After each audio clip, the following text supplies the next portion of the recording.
Hello everyone, thank you for joining and welcome back to Relaxing Readings, where I narrate stories so you can relax to stories. My name is Andrew. Today I'll be reading another classic American horror story, this one written by H.P. Lovecraft in 1921. So please sit back, make yourself comfortable, and I hope you enjoy The Outsider. Unhappy is he to whom the memories of childhood bring only fear and sadness. Wretched is he who looks back upon lone hours in vast and dismal chambers with brown hangings and maddening rows of antique books, or upon odd watches in twilight groves of grotesque, gigantic, and vine-encumbered trees that silently wave twisted branches far aloft. Such a lot the gods gave to me, the dazed, the disappointed, the barren, the broken. And yet, I am strangely content, and cling desperately to those sere memories when my mind momentarily threatens to reach beyond to the other. I know not where I was born, save that the castle was infinitely old and infinitely horrible, full of dark passages and high ceilings where the eye could find only cobwebs and shadows. The stones in the crumbling corridors seemed always hideously damp, and there was an accursed smell everywhere, as of the piled-up corpses of dead generations.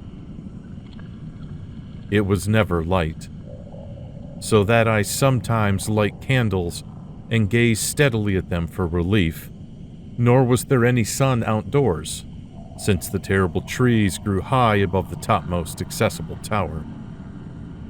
There was one black tower, which reached above the trees into the unknown outer sky, but that was partly ruined, and could not be ascended save by a well-nigh impossible climb up the sheer wall, stone by stone. I must have lived years in this place, but I cannot measure the time. Beings must have cared for my needs, yet I cannot recall any person except myself, or anything alive but the noiseless rats and bats and spiders. I think that whoever nursed me must have been shockingly aged, since my first conception of a living person was that of somebody mockingly like myself, yet distorted, shriveled, and decaying like the castle. To me, there was nothing grotesque in the bones and skeletons that strewed some of the stone crypts deep down among the foundations. I fantastically associated these things with everyday events, and thought them more natural than the colored pictures of living beings which I found in many of the moldy books. From such books, I learned all that I know. No teacher urged or guided me, and I do not recall hearing any human voice in all those years, not even my own, for although I had read of speech, I had never thought to try to speak aloud. My aspect was a matter equally unthought of, for there were no mirrors in the castle, and I merely regarded myself by instinct as akin to the youthful figures I saw drawn and painted in the books. I felt conscious of youth because I remembered so little. Outside, across the putrid moat and under the dark mute trees, I would often lie and dream for hours about what I read in the books, and would longingly picture myself amidst gay crowds in the sunny world beyond the endless forest. Once I tried to escape from the forest, but as I went farther from the castle, the shade grew denser, and the air more filled with brooding fear, so that I ran frantically back lest I lose my way in a labyrinth of night and silence. So, through endless twilights, I dreamed and waited, though I knew not what I waited for. Then, in the shadowy solitude, my longing for light grew so frantic that I could rest no more, and I lifted entreating hands to the single, black, ruined tower that reached above the forest into the unknown outer sky. And at last, I resolved to scale that tower, fall though I might, since it were better to glimpse the sky and perish than to live without ever beholding a day. In the dank twilight, I climbed the worn and aged stone stairs till I reached the level where they ceased, and thereafter clung perilously to small footholds leading upward. Ghastly and terrible was that dead, stairless cylinder of rock, black, ruined, and deserted, and sinister with startled bats whose wings made no noise. But more ghastly and terrible still was the slowness of my progress, for climb as I might, the darkness overhead grew no thinner, and a new chill as of haunted and venerable mold assailed me. I shivered as I wondered why I did not reach the light, and would have looked down had I dared. I fancied that night had come suddenly upon me, and vainly groped with one free hand for a window, that I might peer out and above and try to judge the height I had once attained. All at once, after an infinity of awesome, sightless crawling up that concave and desperate precipice, I felt my head touch a solid thing, and I knew I must have gained the roof, or at least some kind of floor. In the darkness, I raised my free hand and tested the barrier, finding it stone and immovable. Then came a deadly circuit of the tower, clinging to whatever holds the slimy wall could give, till finally my testing hand found the barrier yielding, and I turned upward again, pushing the slab or door with my head as I used both hands in my fearful ascent. There was no light revealed above, and as my hands went higher, I knew that my climb was for the nonce ended, since the slab was the trapdoor of an aperture leading to a level stone surface of greater circumference than the lower tower. No doubt the floor of some lofty and capacious observation chamber. I crawled through carefully and tried to prevent the heavy slab from falling back into place, but failed in the latter attempt. As I lay exhausted on the stone floor, I heard the eerie echoes of its fall, hoped when necessary to pry it up again. Believing I was now at prodigious height, far above the accursed branches of the wood, I dragged myself up from the floor and fumbled about for windows, that I might look for the first time upon the sky and the moon and stars of which I had read. But on every hand I was disappointed, since all that I found were vast shells of marble, bearing odious oblong boxes of disturbing size. More and more I reflected, and wondered what secrets might abide in this high apartment so many eons cut off from the castle below. Then, unexpectedly, my hands came upon a doorway, where hung a portal of stone, rough with strange chiseling. Trying it, I found it locked, but with a supreme burst of strength, I overcame all obstacles and dragged it open inward. As I did so, there came to me the purest ecstasy I have ever known, for shining tranquilly through an ornate grating of iron and down a short stone passageway of steps that ascended from the newly found doorway was the radiant full moon, which I had never before seen save in dreams and in vague visions I dared not call memories. Fancying now that I had attained the very pinnacle of the castle, I commenced to rush up the few steps beyond the door, but the sudden veiling of the moon by a cloud caused me to stumble, and I felt my way more slowly in the dark. It was still very dark when I reached the grating, which I tried carefully and found unlocked, but which I did not open for fear of falling from the amazing height to which I had climbed. Then, the moon came out. Most demoniacal of all shocks is that of the abysmally unexpected and grotesquely unbelievable. Nothing I had before undergone could compare in terror with what I now saw, with the bizarre marvels that sight implied. The sight itself was as simple as it was stupefying, for it was merely this.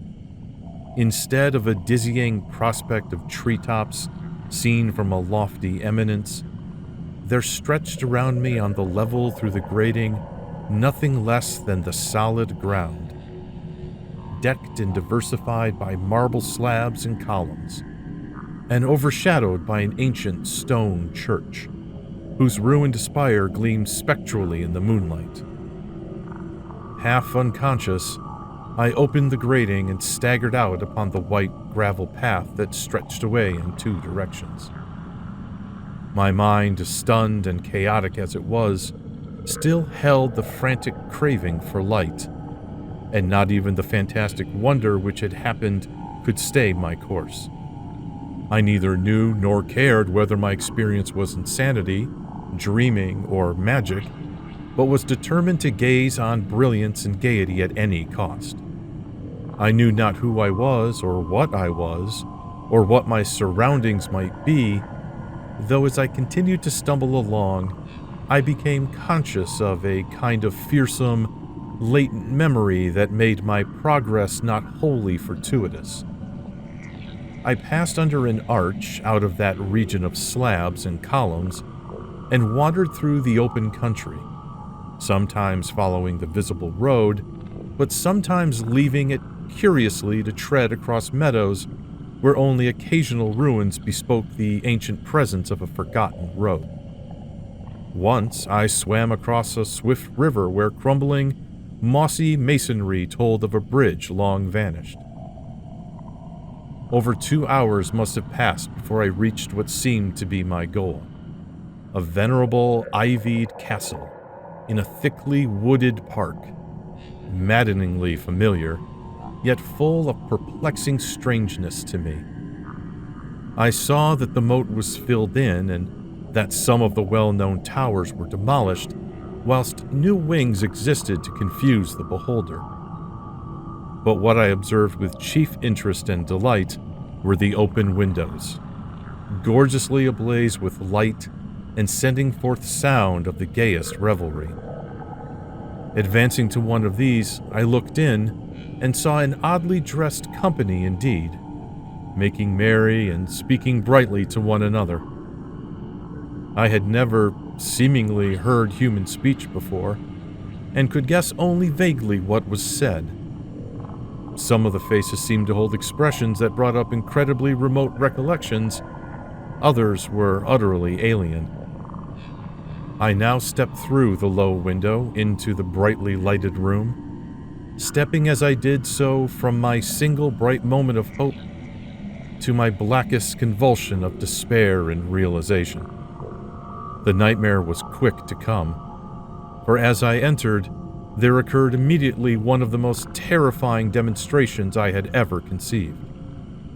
Scarcely had I crossed the sill when there descended upon the whole company a sudden and unheralded fear of hideous intensity, distorting every face and evoking the most horrible screams from nearly every throat. Flight was universal, and in the clamor and panic, several fell in a swoon and were dragged away by their madly fleeing companions. Many covered their eyes with their hands and plunged blindly and awkwardly in their race to escape, overturning furniture and stumbling against the walls before they managed to reach one of the many doors. The cries were shocking, and as I stood in the brilliant apartment, alone and dazed, listening to their vanishing echoes, I trembled at the thought of what might be lurking near me unseen. At a casual inspection, the room seemed deserted, but when I moved towards one of the alcoves, I thought I detected a presence there, a hint of motion beyond the golden arched doorway leading to another and somewhat similar room. As I approached the arch, I began to perceive the presence more clearly. And then, with the first and last sound I ever uttered, a ghastly ululation that revolted me almost as poignantly as its noxious cause, I beheld in full, frightful vividness the inconceivable, the indescribable, and unmentionable monstrosity which had by its single appearance changed a merry company to a herd of delirious fugitives.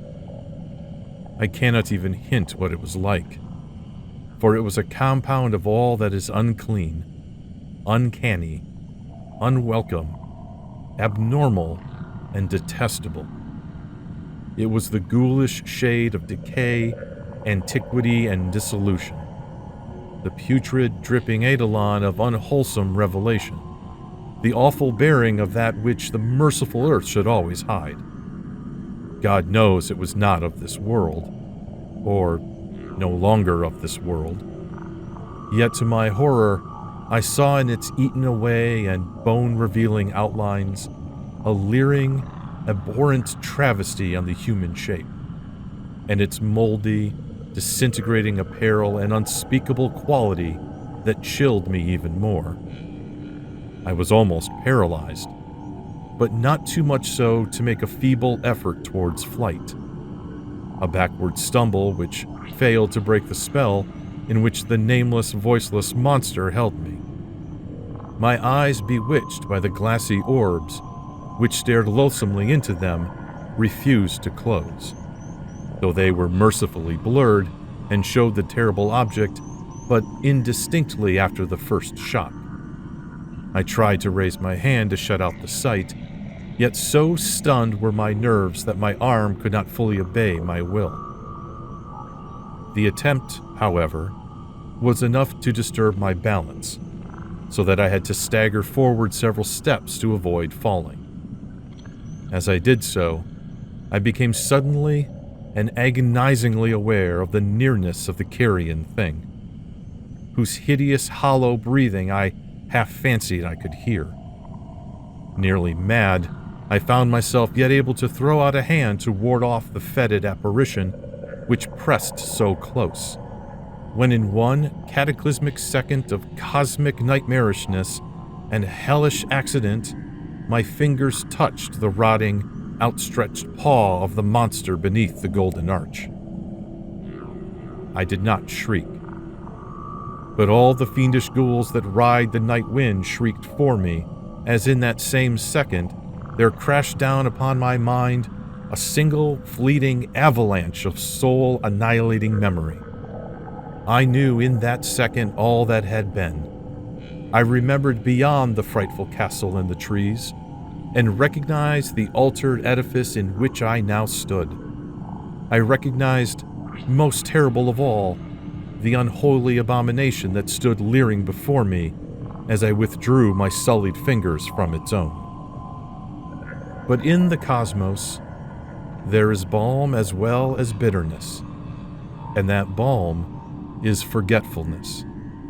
In the supreme horror of that second, I forgot what had horrified me, and the burst of black memory vanished in a chaos of echoing images.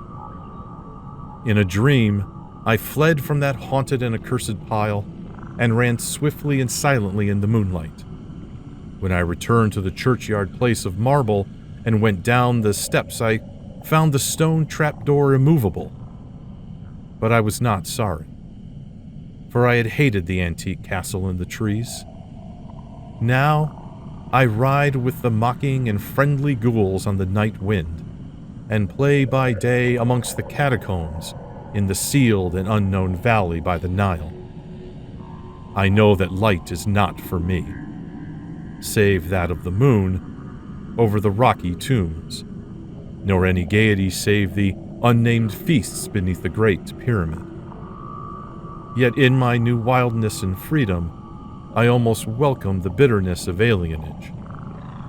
For although forgetfulness has calmed me, I know always that I am an outsider, a stranger in this century and among those who are still men. This I have known ever since I stretched out my fingers to the abomination within the great gilded frame, stretched out my fingers and touched a cold and unyielding surface of polished glass.